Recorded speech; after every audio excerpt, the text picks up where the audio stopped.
ओम नमः शिवाय।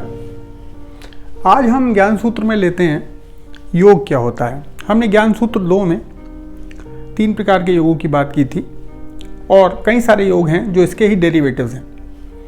हम एक सामान्य परिभाषा से आध्यात्मिक परिभाषा की ओर जाते हैं।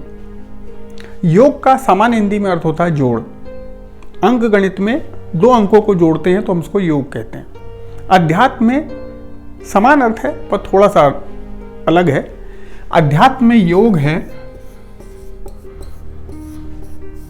आत्मा और परमात्मा का जोड़। अब ये जोड़ प्राप्त करने के लिए आप कौन से साधन को प्रमुखता से प्रयोग कर रहे हो। अगर ज्ञान का साधन प्रमुख है तो मैं इसको ज्ञान योग कहूंगा।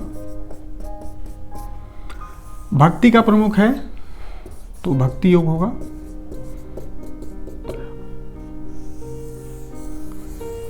निष्काम कर्म का प्रमुख है तो निष्काम कर्म योग होगा।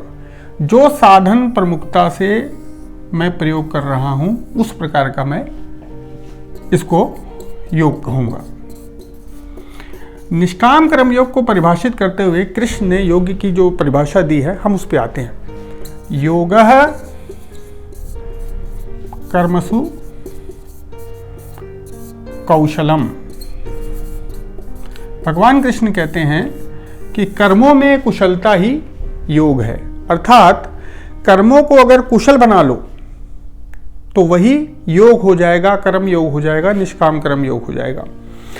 कुशा अगर आप ध्यान दो, जब भी आप पूजा पाठ कराते हो, यज्ञ करते हो, तो जो पुरोहित महाराज हैं आपको कुशा का अंगूठी बना के पहनाते हैं और अगर आपने उसको सावधानी से नहीं प्रयोग किया तो आपका हाथ कट जाता है। अतः कुशा को पहनने में सावधानी चाहिए।